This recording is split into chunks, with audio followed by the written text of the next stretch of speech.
Hi everyone, my name is Brigida Walkin and I'm a counselor psychologist that I specialize in anxiety, depression, and other forms of mental health concerns. So, COVID-19 or coronavirus. It has caused so many issues from panic to levels of pandemic. It welcomed us into the new year.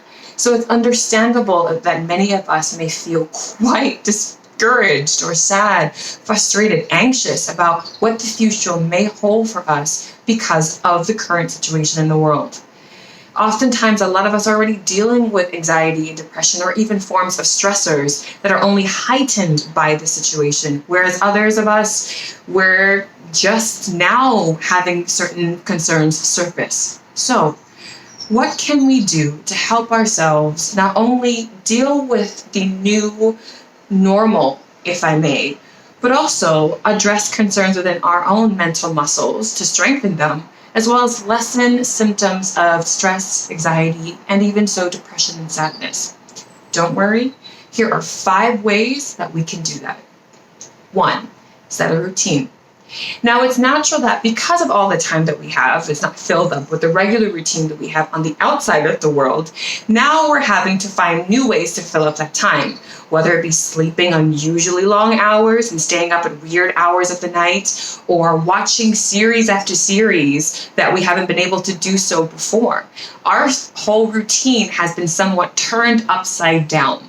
Now, though it's understandable to do it for a couple of days into this whole self-quarantine and self-isolation phase, prolonged amounts of time of this can cause significant issues. Not only will it possibly heighten your level of lack of motivation, as well as these stressors and deteriorate our mental muscle as well.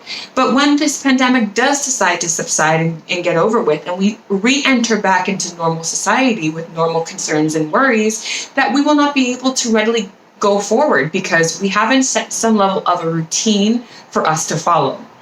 So, whether it be saying, you know what, I want to get 8 or 9 hours of sleep a day, waking up, having your breakfast, lunch, and dinner, having a structured routine where, for instance, you do your devotions in the morning for however long you want to, prayer, it could be exercise, whatever it is that you want to incorporate within your day. Make sure it's something at a level of predictability that you're able to look forward to each day, each week, and each month moving forward. Okay? Secondly, we have stay mentally and physically active. There are so many apps out there online and free apps, might I add, that are geared towards helping us to stay mentally and physically active. There are many games that not only keep us entertained, laughing, and having a great time, but it's also making sure that our mind continually stays active, right? Also with physical activity, whether this be individuals like gyms or personal trainers within your own community that have gone online via Zoom, Skype, or their own websites, or just simply other forms online. You may use YouTube. You may have a favorite personal trainer, or you may have a favorite guru, health guru that you can follow during this time. There are many ways in which we can stay active and connected and actually increase our level of physical and mental activity. Getting involved in those things will not only help you to do that, but also keep you quite motivated and also get you some social points as well.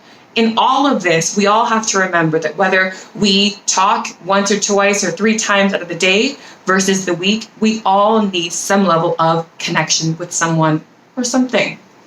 Next, practice gratitude. That's number 3.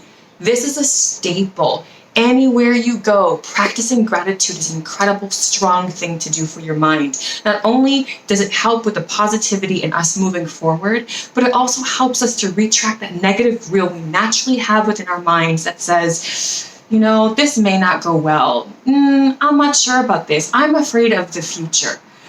These things, such as gratitude and the ones I've mentioned before, will help to stop that. So whether you take some time throughout your week or your day, your regular routine, and you say, you know what, these are the 5 or so things that I'm really grateful for, and you ruminate on that every single day, every single week, you'll notice that your mood is more alleviated, you're happier, you're more motivated, you're less likely to stay within the dumps when you go through those moments. Gratitude is an incredible skill that we all need to learn, but once learned, we can see incredible and significant changes within our lives. So try it out. Notice and limit worry triggers. That's number 4. Simply that. We know that we're going to be stressed out over this COVID-19 situation via BBC and CNN apps that give you dings every single minute that's telling you, oh, goodness, here's what's going on with COVID-19. Or even on the news, if you're watching the news or reading the newspaper, there's always stressors everywhere. So we can't block it out, but we can limit it. Simply giving yourself 30 minutes to an hour out the day where you devote that time to worrying is better, because at least you have a time in which you can devote, and then you spend the rest of your 22, 23 hours focusing on how to not worry so much. The goal is not to block out, as I mentioned, not to block out your emotions and your feelings about the situation, but it's just simply to teach us not to dwell in it. That's where you get symptoms of stress, anxiety, and mental muscle deterioration. And then finally, rely on reputable sources. It is very easy for us to get swept up in other people's worries, concerns, and fears, and that can even heighten our own fears within us. It is important that when we're dealing with situations such as COVID-19 or any pandemic that we may be going through at some point, or any stressful situation in our lives, it's important to seek advice and to look for information from valid, reputable sources. Not only will you have the right information and the right actions to take, but you also know how to somewhat monitor your reaction to things that are uncontrollable. There you go. 5 ways we can strengthen our mental muscle and help to reduce anxiety, depression, and other symptoms of stress. Stay blessed, take care, and remember, don't trust your fears because they don't know your strengths. Stay blessed.